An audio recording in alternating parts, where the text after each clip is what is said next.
Ipinagbabawal muna ang pagpalaot sa Tacloban City dahil sa masamang panahon. Pero ang ilang mangingisda, itinuloy pa rin ang paghahanap buhay. Nakatutok doon live si Jam Santos. Jam? Yes, Pia, hindi man ganoon kalakas ang ulan dito sa Leyte, malakas naman ang hangin kaya ipinagbawal muna ang paglaot ng mga sasakyang pandagat.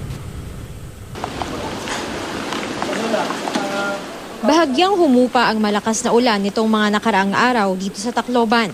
Pero lumakas naman ang hangin kaya ang Coast Guard ipinagbawal muna ang paglayag ng lahat ng klase ng sasakyang pandagat. Sa kabila nito, may nakita kaming ilang nangingisda. Para sa mga mangingisda tulad ni Mang Losanto, perwisyo ang dulot ng sama ng panahon. Gustong-gusto na kasi nilang magtrabaho matapos masalanta ng bagyong Yolanda. Ayaw na kasi nilang laging umasa na lang sa relief goods. Maibalik sana yung hanap buhay namin, yung pangisda.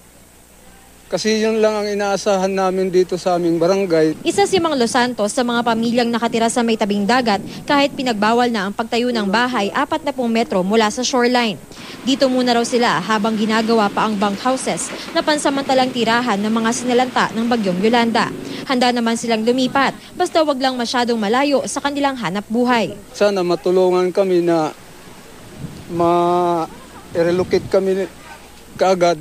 Mabigyan kami ng pabahay para mabawasan naman yung takot namin sa pagdating ng bagyo. They can still be beside the sea or there will be distances lang where their houses should be laid in. Pia, sa kabutihang palad, hindi naman binaha yung mga 10 cities dahil hindi naman ganoon kalakas yung ulan. Pero kung kailangan daw mag-evacuate ng mga residente ay bukas naman ang Astrodome ng lungsod. Pia.